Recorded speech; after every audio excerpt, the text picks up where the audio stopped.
Okay, so we're doing f of x equals x cubed plus 5x squared plus 3x minus 9. That's the problem that I chose to do. So to start breaking it down, there's 3 roots, 2 turns, it rises right and it falls left. So now I'm going to explain a little bit why it does that. So you see the 3 right there is the DOP. So if the DOP is equal to the number of roots, and the number of roots is equal to how many x-intercepts you'll have. You can also see from the DOP how many turns there are, because the DOP minus 1 equals how many turns. So 3 minus 1 equals 2, so 2 turns. And then you find that it rises right because of the LC. So the LC is right there. It's the one that's in front of that x. And it rises right when the LC is greater than 0. And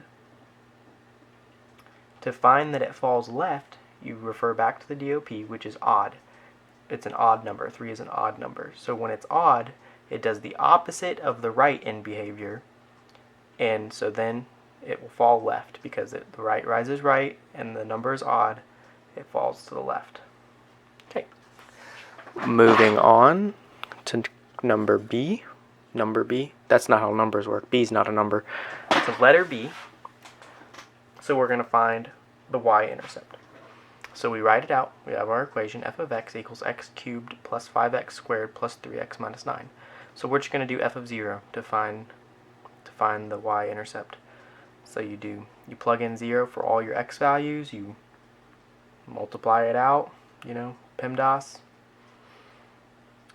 and you end up with -9. Now you always know your y-intercept if it's a constant like that, where it has no x-intercept, or where it has no x next to it. You know that that's going to be your y-intercept, because when you plug 0 in, you're going to always be left with that constant. So your y-intercept for this problem is 0, -9. Moving on to C. Forgive me, you can't exactly see this over here, but I can tell you what it is. So that's basically make sure you can see this on my screen, okay? So this is f of x. This is finding what are we finding here? Oh, the factors of x and how many possible roots there are. Possible rational roots there are. So you have your equation, x cubed plus 5x squared plus 3x minus 9. So the LC of 1, the LC is 1, right there. There's your LC. So that means the factors of 1 are 1. And your constant is -9. So the factors of -9 are 1, 3, 9, -1, -3, and -9. So that's 6 numbers. So that means you have 6 possible rational roots. So you find your possible rational roots by dividing the factors of the constant by the factors of the LC. And since we only have one factor of the LC, it's all getting divided by 1. So then here's your factors of your constants right there. So then so you can see you can't factor this too well. So you have to use synthetic division to get it to where you can factor it. So we're going to do that here by plugging in one of the factors of your constant. So we're going to plug in just the first number 1. We're going to plug that in and synthetically divide x cubed plus 5x squared plus 3x minus 9. So what you're going to do is you're going to pull down the coefficients and your constant. So you're going to pull down 1, 5, 3, -9. Now I'm going to make sure that you can see all this. Okay. So then you're just going to synthetically divide. So you drop down your 1. 1 times 1 is 1.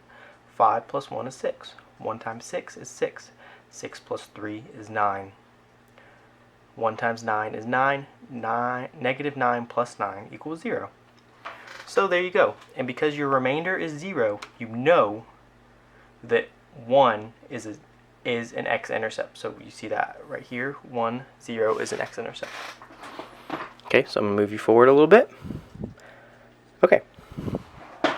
So now, you rewrite that 1 as x minus 1. And then you bring down this after you synthetically divide. So you bring down your numbers.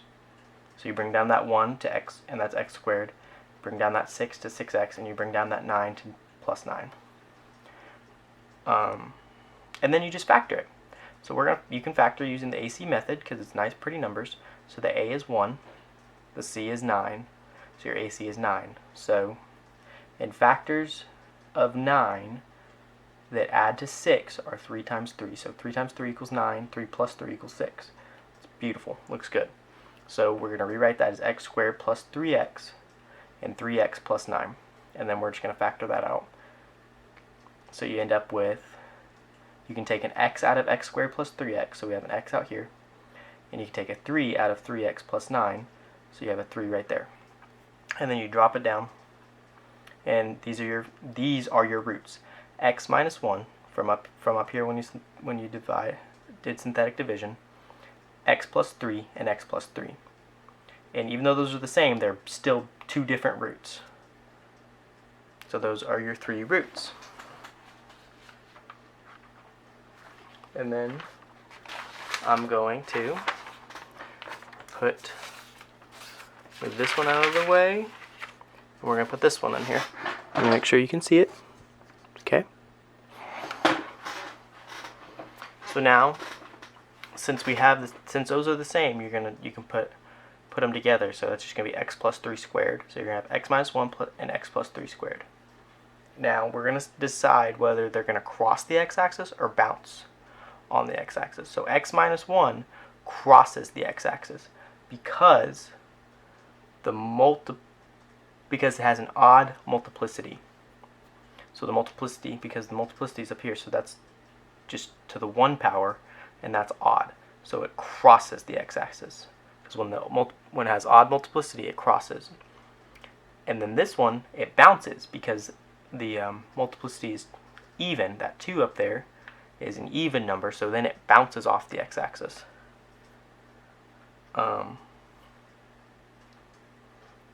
Okay.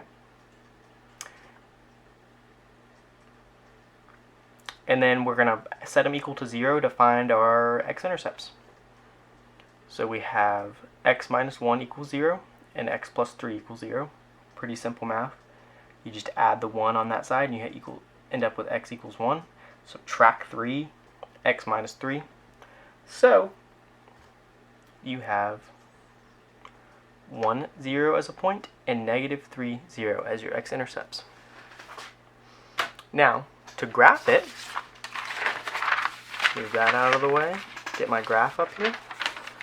Make sure you can see the graph all nice and pretty. Ooh, barely fits. Alright. So, this is pretty simple.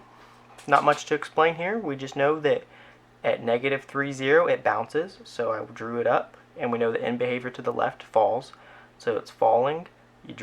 I went up, bounced it off, and that's one of your x-intercepts. And then you go down to your y-intercept, which is 0, negative 9, and then bounce it up. Or no, don't bounce it up. It crosses through and then goes up to 1, 0, your other x-intercept. But it goes through because we knew from earlier that you would cross the x-axis at 1, 0. And this also, if we refer to my paper from earlier, confirms. This also confirms that it turns twice. See, we have 1 turn, 2 turns. It rises to the right. We have a rise there. And it falls to the left. We have a fall there. So you see my sketch isn't exactly right, but that was before we knew that we were going to bounce it. And so, that's all I got for you. Thank you for watching. Goodbye.